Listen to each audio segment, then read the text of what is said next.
Hello and welcome to IB Times TV. I'm Sally Turner, joined here today with our reporter Christopher Zara to discuss the Rolling Stone cover and the controversy. Now on the cover we have the Boston Bomber.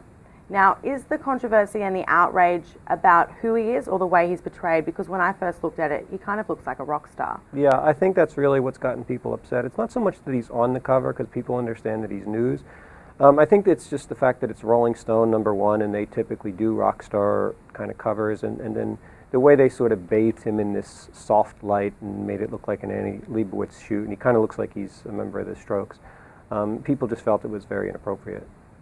And the way he is portrayed, like you said, is in a soft light, but no one's really talking about the article. How have they written about him? Well, the article, from what I understand, is quite good. It's very long. It's a long-form piece, very in-depth, and it's getting a lot of compliments, but I think it comes back to people say that's beside the point. Like the author of the article herself actually tweeted that she was upset that people were making a judgment before they'd read it, and people came back to her and said, well, it's not about your article, it's about how he looks on the cover. That's really what upsets people. So. And in terms of journalism ethics, has the Rolling Stone crossed a line? I don't think they've crossed an ethical line so much. It's more a question of taste. I mean, again, they can have him on the cover, he's news, and people understand that.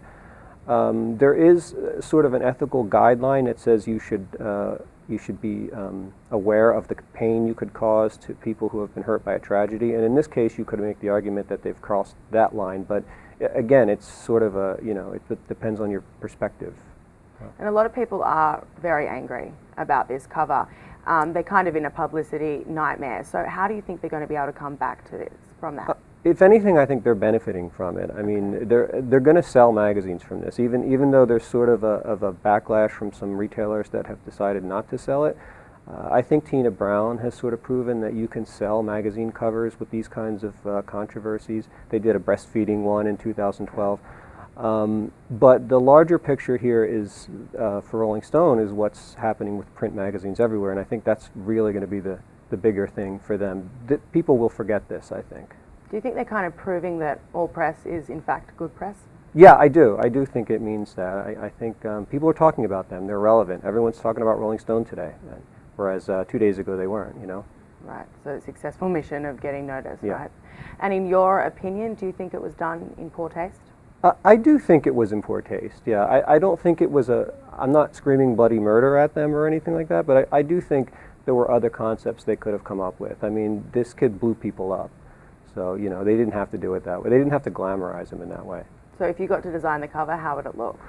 I think I might have done something a little more abstract. We're talking about the concept of the story was that he was this charming kid who went on to be a terrorist. There's ways you can do that with illustrations, for example, that might have worked to present him as a monster.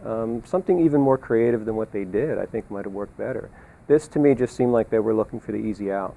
Well, it's great insight. Thanks, Chris. Thank you.